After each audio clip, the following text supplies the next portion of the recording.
Welcome back to another week of furniture refinishing. This week I found this really beautiful, tall, leggy sideboard buffet. It could be a great entryway table. It's a lot bigger in person than it looks in the photos. I'm a pretty tall person, and this comes about hip height to me. It's pretty tall. It's actually pretty wide. Typically, I see pieces anywhere from 18 to 20 inches wide. This one feels wider than that. I haven't measured it yet, but it's a pretty good substantial size. I really love the S serpentine curves mixed in with the minimalist design features on this. It's a really beautiful vintage piece of furniture. There aren't a whole lot of repairs that need to be done to it on first glance. There's a couple of chips in these detail sections below the top drawer, and one of the legs is a little loose. It's a little wobbly. I'll have to get it on its back and see what I can do to tighten that up and just reinforce it a little bit more. But with all of this really nice solid wood and nice looking veneer, I'm excited to strip and sand this one down and see what's hiding underneath. If I can lighten this up, brighten it up, bring it a little bit more into today's color palette, I think this will be a really beautiful transformation. Follow along and let's see what I can achieve. I'm gonna start by taking this piece apart, taking the drawers out, taking the doors off, and getting it to a point where I can clean it really, really well and assess the damage and see what I need to do to make those repairs that I know need to be done.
It's time to address those wobbly legs.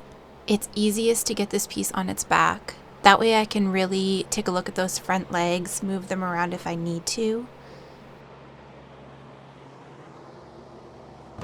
I find that these glue syringes are such an easy tool in order to help you get glue into small spaces like cracks, crevices, things like that. After I apply plenty of wood glue, I'm going to clamp the whole piece up, make sure it's nice and tight, and wipe away any of that excess glue squeeze out. Trust me, it's easier to remove while it's still wet rather than after it's dried and cured down.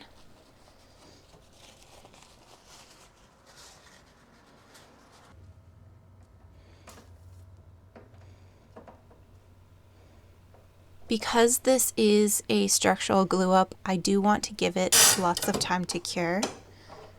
For the more minor cosmetic glue repairs that need to be done, like this trim piece on this drawer front, it's not as important that it has a full night to set up and cure, but I'll give it anyway. I'm going to clamp up this drawer, finish up all my glue, and call it a day. And I will revisit this piece tomorrow after everything has set up and cured.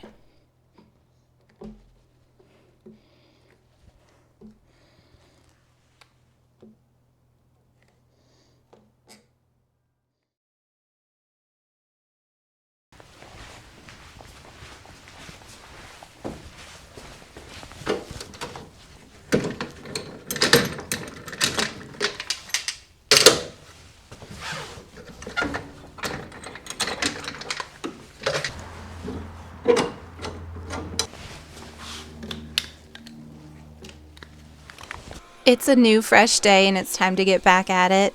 While I have this piece on its back, I'm going to take that opportunity to vacuum up any of the cobwebs and give it a thorough cleaning on the underside, as well as the bottom of these legs. It's pretty dirty, pretty dusty. The typical suspects, some cobwebs, some dead bugs. It really needed a very thorough cleaning. You can see that here. Yuck. I am cleaning with a TSP alternative and a bucket of hot water and a microfiber towel. I'm going to keep dipping my towel back in that bucket of water, rinse it off, and then when everything's all said and done, I am actually going to refresh my bucket of water and rinse everything down one more time. It never hurts with these dusty, dirty vintage pieces to give it a little bit of extra attention when it comes to the cleaning process.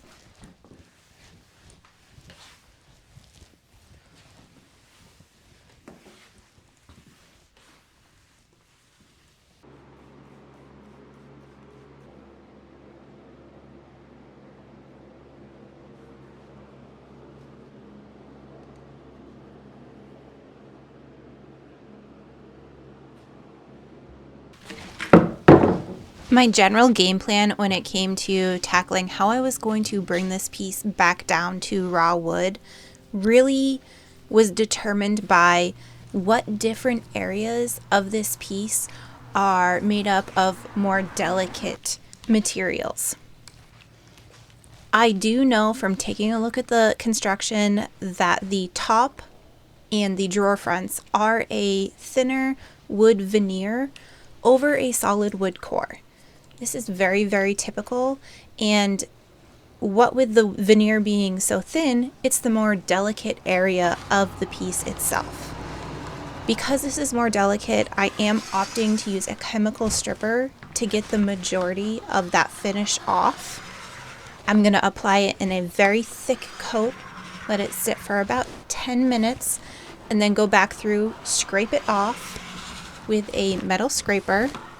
I'm going to try to go in the same direction as the wood grain when I do this. Once everything's been completely scraped off, I can go in with a afterwash and a very fine steel wool, and I will buff that entire surface. This afterwash helps to neutralize the chemical stripper, as well as clean and remove some of the old leftover sticky, goopy residue that might be still clinging on from that stripper.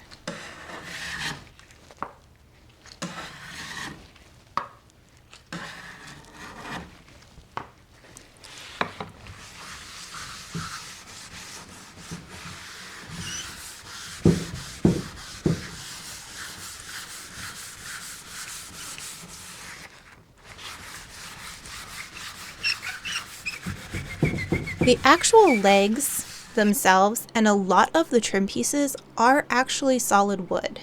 Now, whenever I see a component of a piece of furniture is solid wood, I still have to be careful and still be delicate with it, but that means it's not veneer. I'm not worried about blowing through a very thin layer of wood. Instead, I can go ahead and take my sander and be a little bit more abrasive with it and get that finish off. And that means I have the chance of getting that finish off without using a chemical stripper. That can be a little bit stinky, a little messy, very goopy, and just helps me to skip one step. These drawer faces and doors, I want to be especially delicate with. Because they are curved and because they have a more ornate veneer over top of them, I want to make sure that I'm really babying this area of the piece. I don't want to blow through any of that veneer. I don't want to be too rough with it, scratch it, scrape it, anything like that.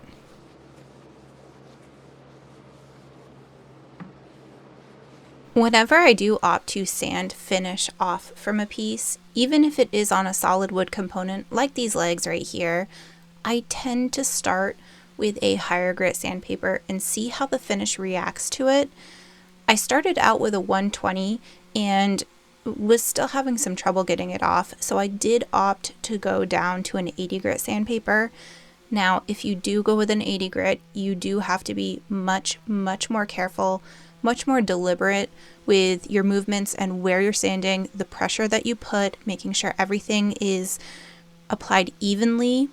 And you also have to be careful of sanding swirls. Sanding swirls happen. It's very common. You just have to buff them out with progressively higher grits of sandpaper until they are gone.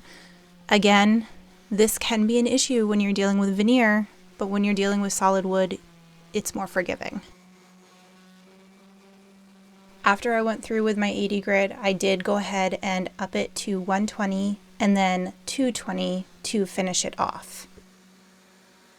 This process did take me quite a bit of time. However, it was still faster than if I had to strip the whole thing, use the afterwash, buff it off, let it dry, and then still go back through and sand all that residual finish residue off. This is a little bit faster because I can skip a couple of steps, but I find that not all finish comes off as easy as this one did in this particular case. On those veneered areas that I did use the chemical stripper to remove the finish, I did not use 80 grit. I did use 120 and then 220. 80 grit is just too abrasive for those areas.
With everything all sanded down, I now want to address these broken off trim pieces on the bottom of the piece. One of them is intact but cracked, and the other one is missing a chunk, so I am going to even them out and just cut a straight line down on both of them. I am using my multi-tool for this. You just have to be very careful, as sometimes these can be a little unpredictable and they might jump and score a piece of the section that you don't want cut. I'll just remove those nails, sand everything smooth where I cut, round over the edge just ever so slightly so it looks intentional. Then I am going to use a liberal amount of wood glue, making sure to press that into the crack and the crevice. And I am going to take just a brad nail and tack it in place to allow that glue to set up.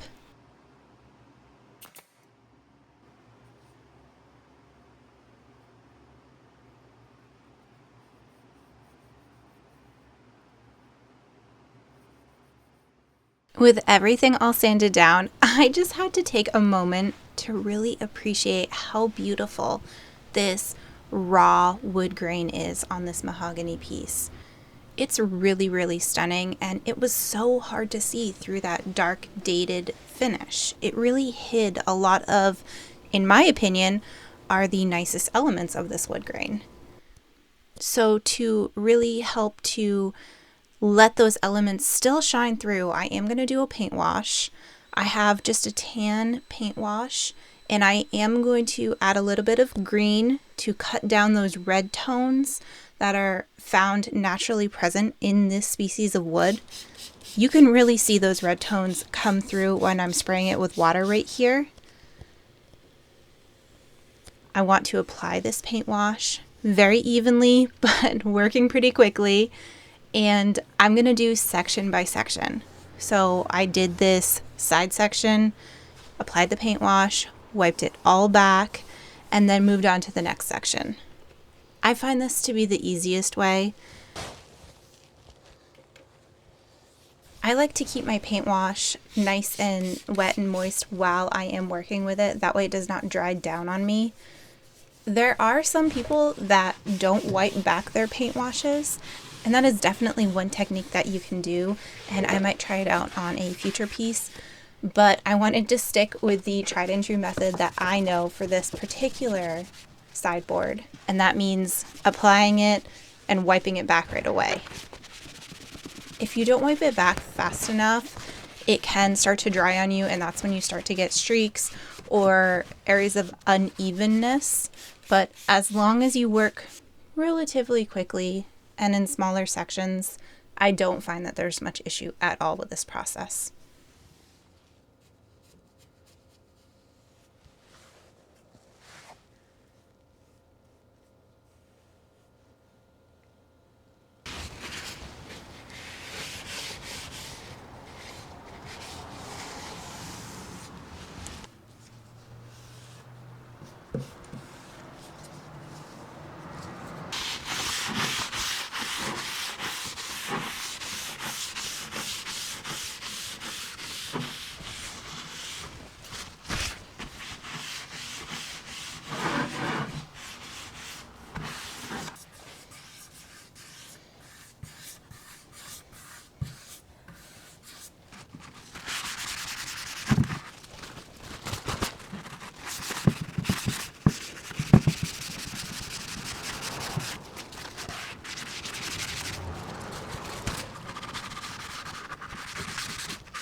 To seal everything off, I am using a satin water-based polyurethane.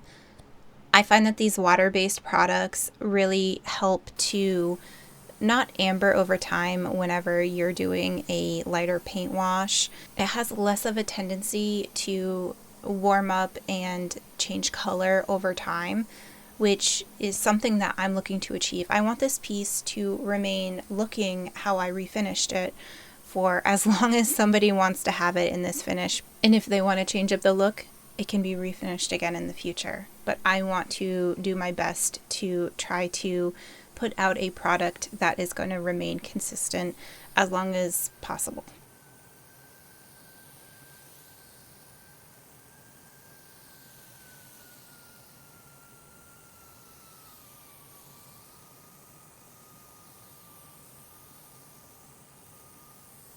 After spraying on that first coat, and letting it dry thoroughly, I am going to take a very high grit sanding sponge and go over the entire piece, making sure it's nice and smooth.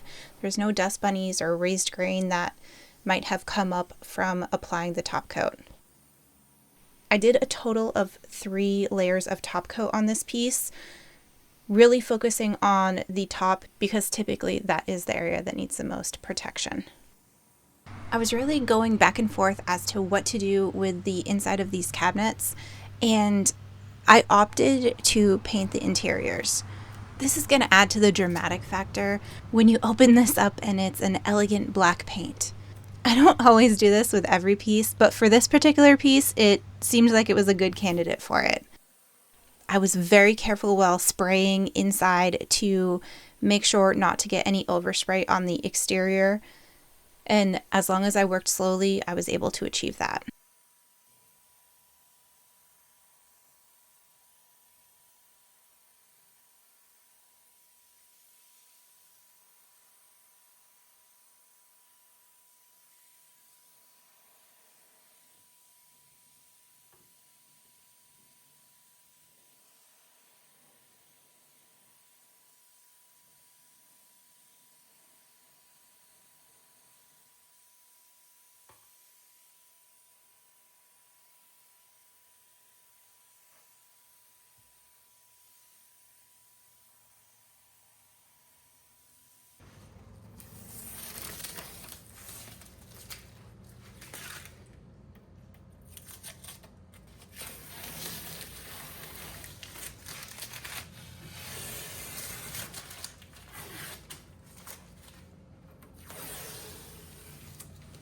With all the painting done, it's time to start assembling this piece back together. I am going to reinstall the hinges in their appropriate locations that I noted previously, using a little bit of masking tape on each one of the individual hinges.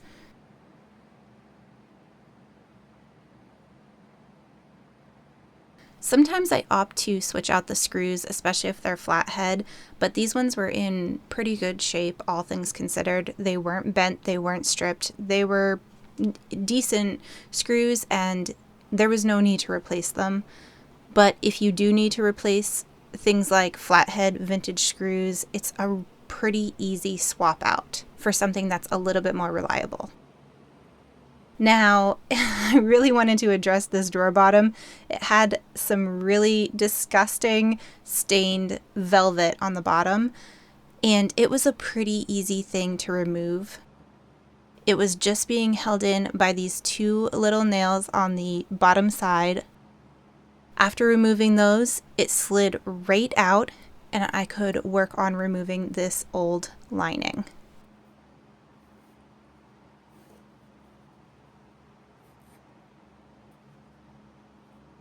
I wanted to start to peel it up to see how easy it would come off. A lot of times these old velvet linings do take a little bit of soaking. So I wet a damp cloth with some warm water and I let it sit on that for a little bit of time to help loosen up that glue.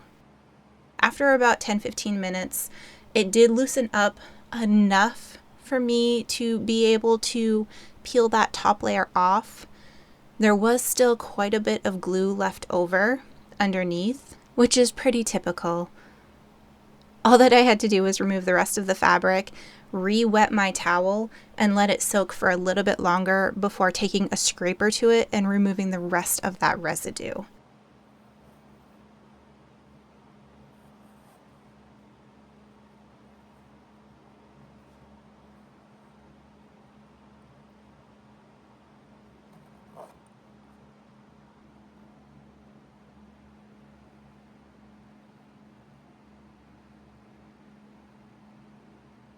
And with the rest of that residue removed, I could reline the drawer with something fresh.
The last step is to clean up and polish that old vintage hardware.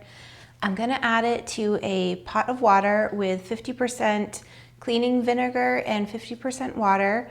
Boil it on the stove for about 15-20 minutes.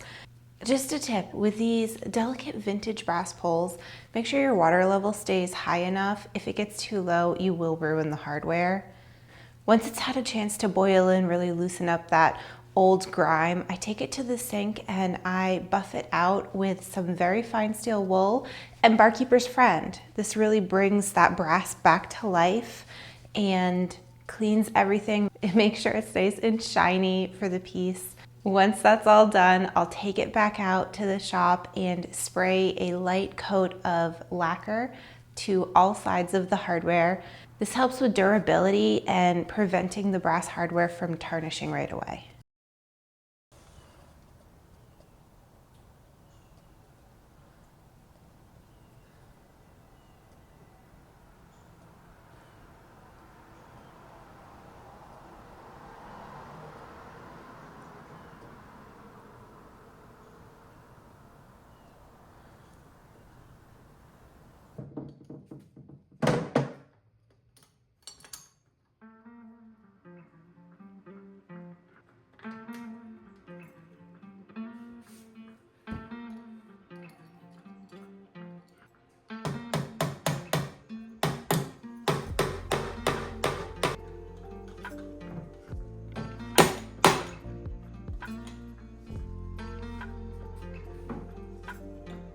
And with that last brass nail being driven back home, this piece is all finished up. Let's take a look back to see what it looked like before I got started on it. It was a really interesting piece. I really liked the little inlay details where the keyholes are. That curved top and front of the sideboard. It's tall, it's an unusual size, really pretty. I was really happy to be able to work on this piece. But without further ado, let's take a look at it now. It's a stunning piece of furniture. I love how that wood grain really gets a chance to showcase and be a major focal point.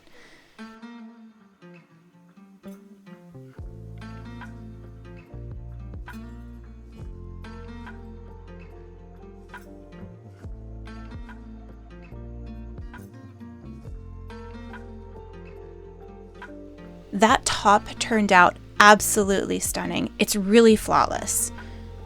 I like the pop and contrast of those dark cabinets, the really pretty drawer liner. This is such a well-made, sturdy, functional piece of furniture, and I hope somebody gets to enjoy it in their home for decades to come.